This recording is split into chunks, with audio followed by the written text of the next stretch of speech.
Buenos días para todos nuestros seguidores en el canal de YouTube y el resto de las redes sociales. Como lo habíamos anunciado en días pasados,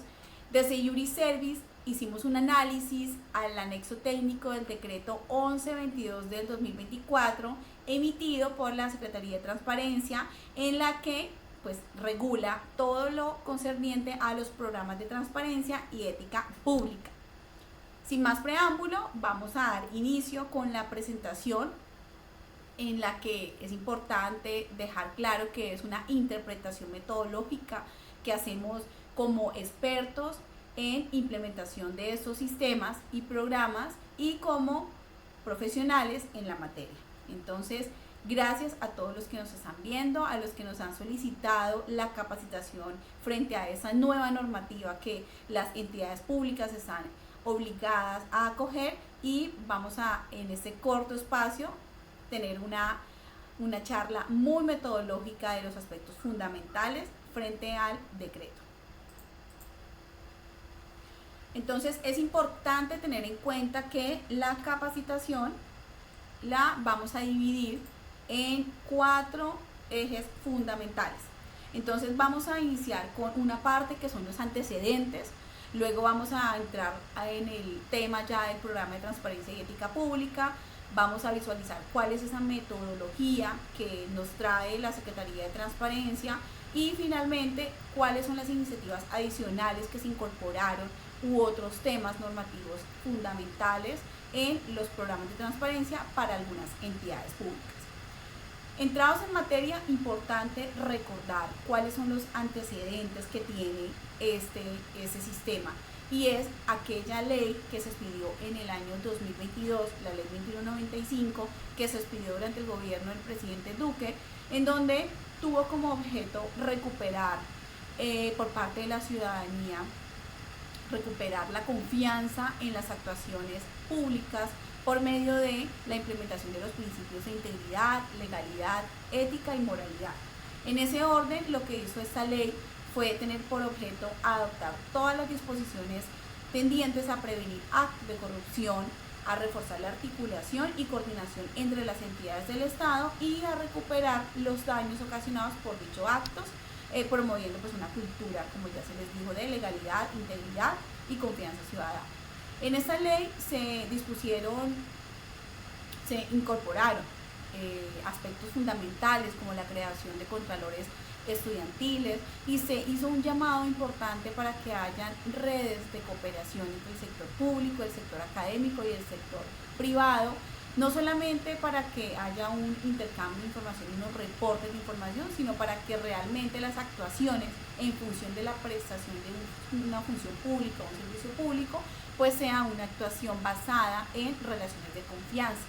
En este orden también esta ley incorporó aspectos fundamentales como por ejemplo el tema de la actualización de la acción de repetición para aquellos funcionarios o aquellos particulares que afectaban o defraudaban las entidades producto de una actuación corrupta. En ese orden, el artículo 31 de esa ley 2195 instó a que se hiciera la modificación del Plan de Atención al Ciudadano y Anticorrupción, los antiguos llamados PAC. Entonces en ese momento lo que se hizo fue actualizar, y ya los PAC iban a pasar a llamarse Programa de Transparencia y Ética Pública. No obstante, pues esta ley fue muy genérica, no procedimentó ese paso a paso, y dio la orden para que la Secretaría de Transparencia fuera quien emitiera su guía, su circular, su regulación expedita, en donde sirviera de consejo o de puente para que las entidades supieran cómo realmente debía ser un programa de transparencia y ética en el sector oficial. Así las cosas, en este legado normativo, lo que nos dispuso fue que en su artículo 73 cada orden de cada entidad del orden nacional, departamental y municipal, pues independientemente de su régimen de contratación, debía implementar un programa de transparencia y ética pública, pues con el fin de gestionar y de articular todos estos riesgos de corrupción. Allí nos surge la primera obligación, y es de sí o sí tener un una matriz de riesgos en donde se incorporaran todo lo relacionado con corrupción. Además que nos dicen que debemos, como entidades oficiales, tener un precedente en cuanto a mirar medidas de debida diligencia, prevención de riesgos de lavado de activos, financiación del terrorismo, reportes ante la UIAF, crear redes para el fortalecimiento de la prevención de actos de corrupción, instar canales de denuncia conforme a los requisitos establecidos por el decreto anticorrupción, que es, el estatuto anticorrupción, que es la ley 1474, y generar todas las estrategias de Estado abierto y acceso a la información pública que involucren iniciativas adicionales que se consideren incluir para combatir la corrupción. Desde esta norma, entonces, se emanó la orden a la Secretaría de Transparencia como aquella autoridad competente, como se nos dijo, para señalar todas las características, estándares, elementos, requisitos y demás guías, pues que se deben implementar para que realmente sea un efectivo programa de transparencia y articulado con el sistema MIPG, que es el modelo de planeación y gestión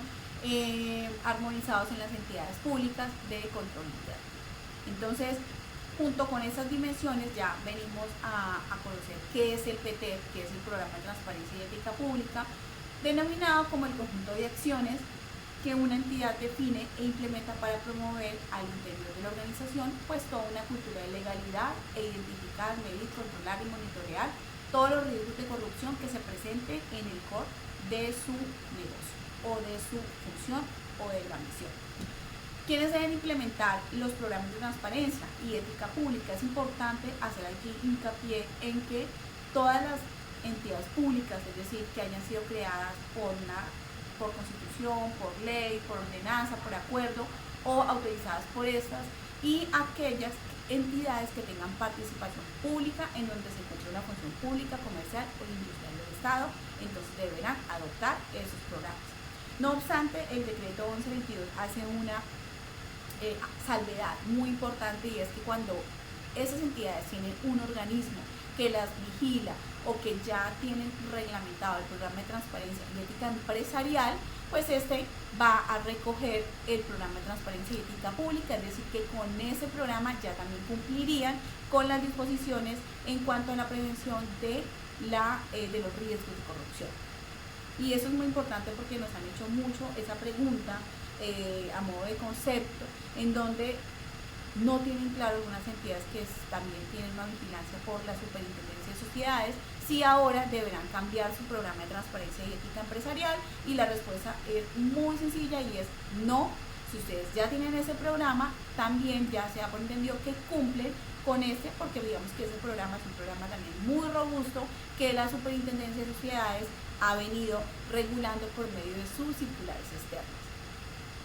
La metodología de ese programa, o el PT en adelante, como lo vamos a llamar, es basada en dos componentes. Un componente que es el transversal y el otro que es el programático. Esos componentes se van a desarrollar a través de acciones y pues que son un conjunto de herramientas o instrumentos que van a permitir ejecutarlas. Cada una de esas acciones va a estar encaminada al cumplimiento de 3 estándares. Esos estándares es un conjunto mínimo de instrumentos que se van a exigir a las entidades u organizaciones en función a su categoría o cómo puedan clasificarse, que es el enfoque diferencial adoptado por la Secretaría. Es decir, que allí vamos a empezar a hablar como de un PTEP simplificado y un PTEP intensivo,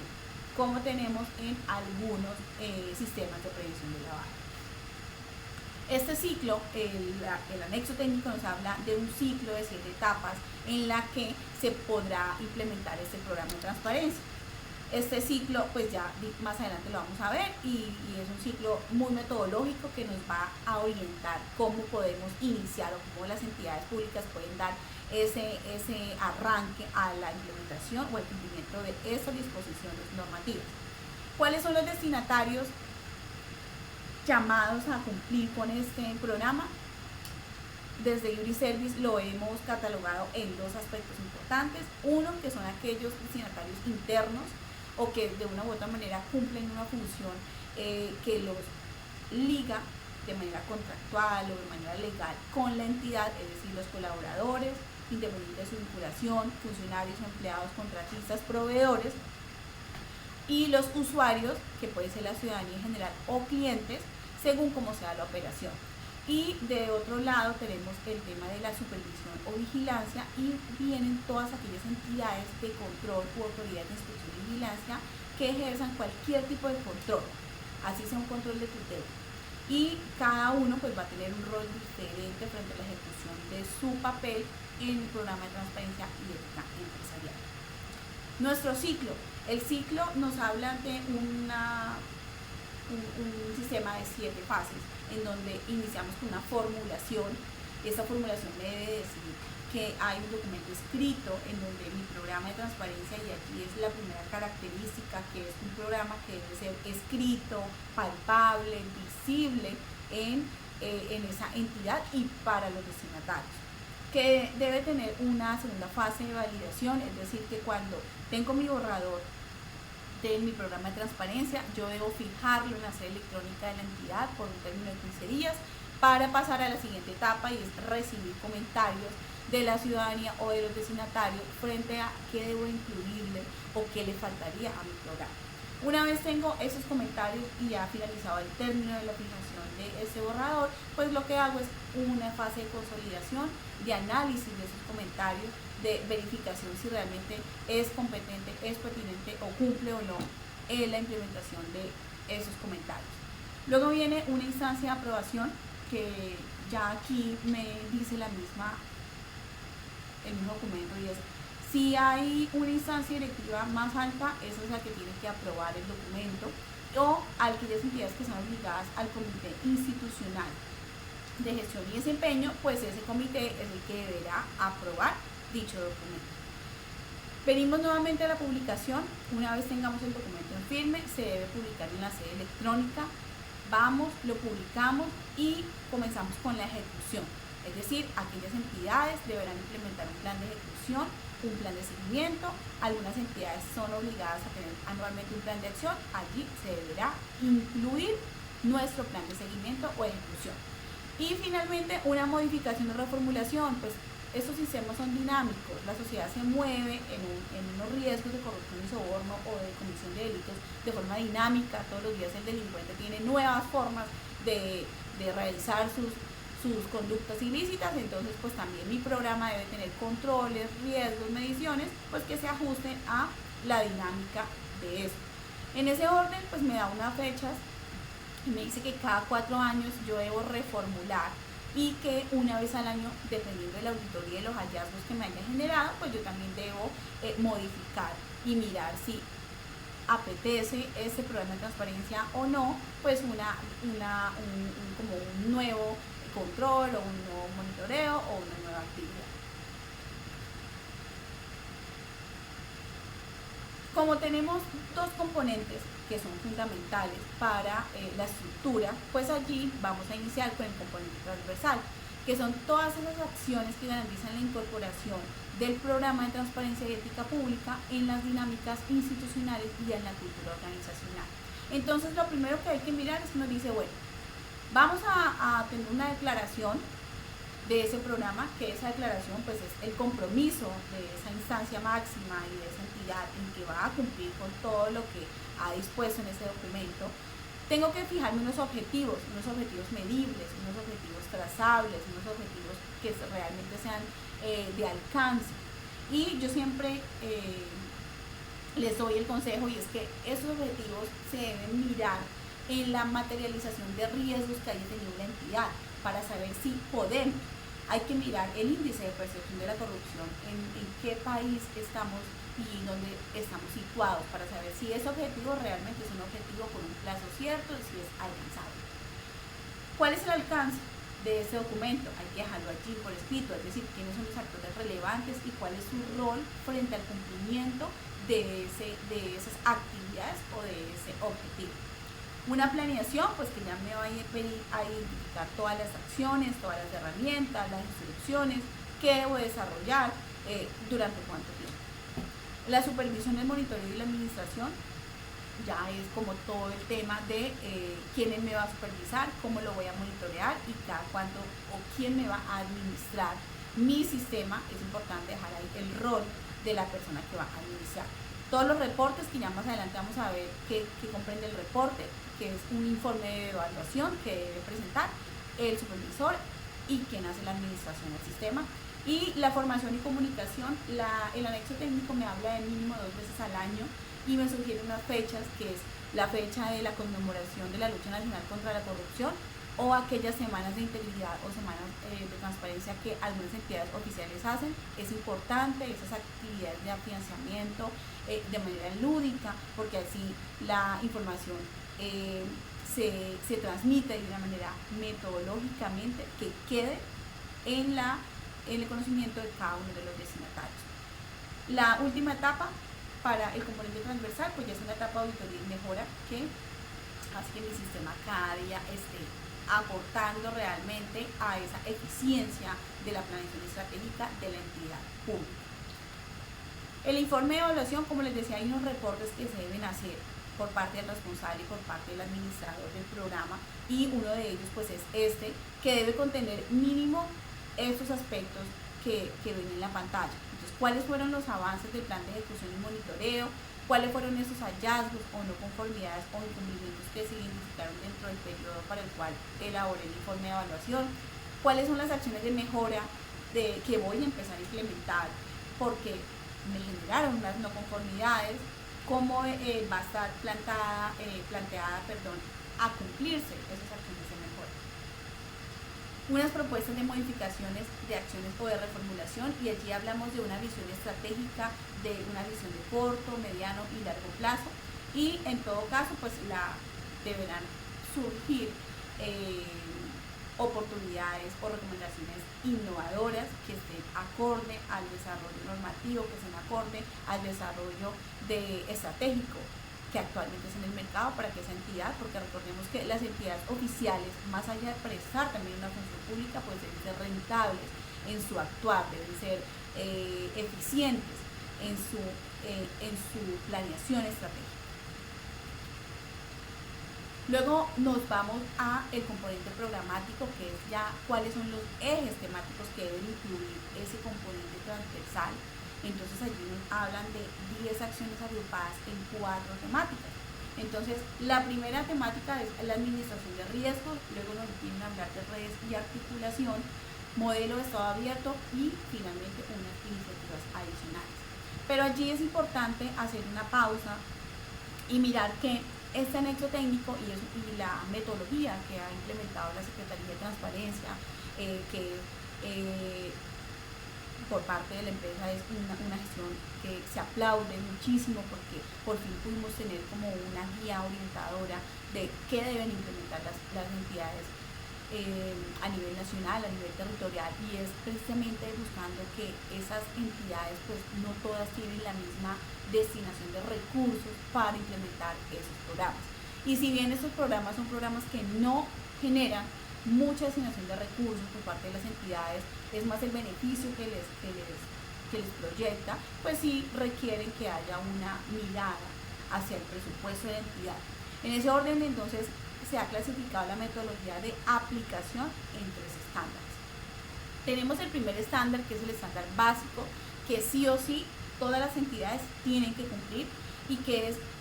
como lo dice el mismo anexo técnico, es general y es exigible a todas las entidades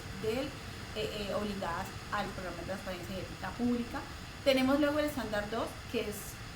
general, digamos que para las entidades de categoría 1 a 3, es decir, que esas entidades deben aplicar el estándar 1 y el estándar 2. Y el estándar 3, que es para todas aquellas entidades territoriales de categoría especial y para las entidades del orden nacional. Esas entidades deberán pues aplicar todos los estándares, es decir, los estándares 1, 2 y 3, con base en lo que ya se les va a explicar de qué debe tener. En ese orden, el estándar 1 nos dice que es el estándar de administración de riesgos. Entonces, en este estándar, las entidades que sí o sí tienen que implementar esto, porque es algo muy general,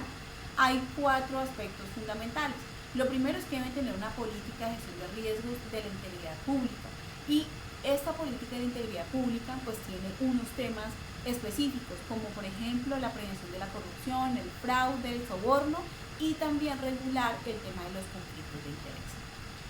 Luego viene la gestión de riesgos, que es una obligación que se traslada también para que se implemente un sistema SAFLAP pequeño, yo siempre les digo, que es gestionar la posibilidad de afectación reputacional económica, porque como saben ustedes, estos riesgos LAF son delitos, y esos delitos me pueden generar a mí como entidad pública un riesgo reputacional y un riesgo económico en cuanto a una sanción. Luego me dice, instaure canales de denuncia en donde usted tiene que proteger la recepción de denuncias y protección a ese denunciante. Usted debe asegurar que ese denunciante realmente tenga anonimato, no hayan represalias y tenga la posibilidad de que si él se identifica sea una persona protegida. Entonces deberá tener sus políticas para la prevención y para que se cuide a ese denunciante. Y finalmente, debida diligencia. Entonces, ¿cómo hago con la debida diligencia? Conocimiento de esa contraparte, pero un conocimiento realmente certero, un conocimiento amplio, un conocimiento en donde no solamente me limito a los antecedentes fiscales, penales y disciplinarios, sino que voy más allá de esto y voy a analizar cómo me puede afectar la vinculación con ese tercero. Entonces tenemos que ese estándar, pues el 1 es el estándar básico que todas las entidades sí o sí van a tener que aplicar. Luego venimos con las entidades que deberán aplicar el estándar 2, que es 1 y 2, perdón, que es todas las redes y articulación, en donde me dice, bueno, usted debe tener redes internas y redes externas. Las redes internas, ustedes van a entrar a valorar todas aquellas estrategias que faciliten la acción o el grupo de acciones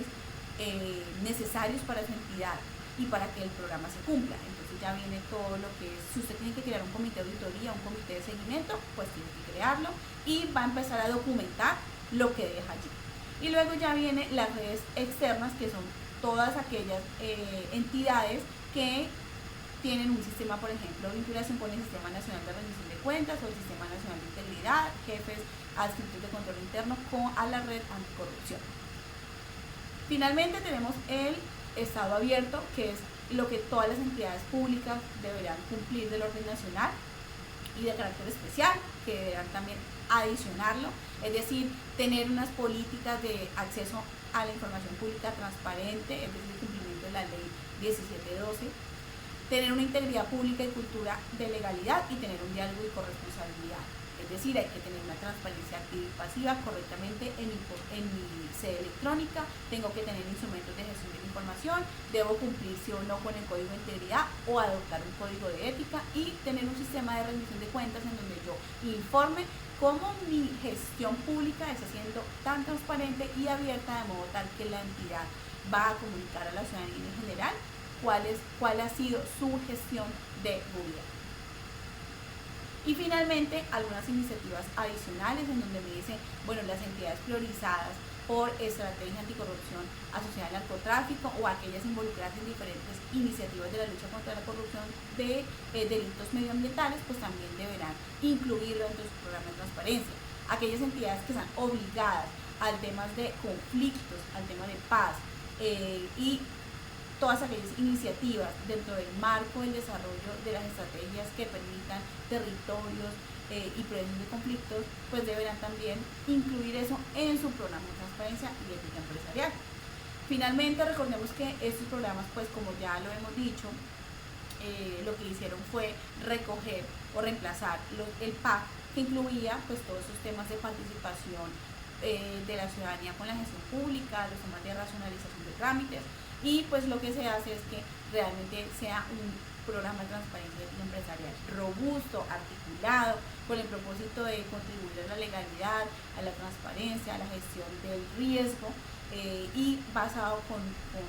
este enfoque, prevenir que haya materialización de delitos al interior de las actuaciones de las entidades públicas en desarrollo de sus funciones públicas. Nosotros somos una firma especializada en la implementación de estos programas. Hemos querido analizar de manera muy corta y de manera sencilla el anexo técnico, que es un documento aproximadamente 84 páginas, que tiene su asiento lógicamente normativo también en otras normas, no solamente el decreto 1122, sino la ley 2195, el estatuto anticorrupción además, la ley de transparencia y acceso a la información, y pues tiene también un componente de protección de datos personales. Cualquier duda que tengan frente al tema que se les está exponiendo ese video, no duden en contactarnos. Si quieren tener acceso a la información es una información pues, que es de propiedad intelectual y tiene sus derechos de autor de Iuris Misas, pero nosotros, a modo de metodología lúdica y de conocimiento, le podemos compartir. Escríbanos a nuestros números de WhatsApp o envíenos un correo electrónico a nuestro email y con mucho gusto les compartiremos la información. Muchas gracias a todas las personas que realizaron la solicitud de este video. Se fija el video para que tengan esta guía práctica de cómo deberán implementar las entidades públicas del orden nacional y territorial e independientemente de su forma de contratación, los programas de transparencia y ética pública. Feliz resto de día para todos.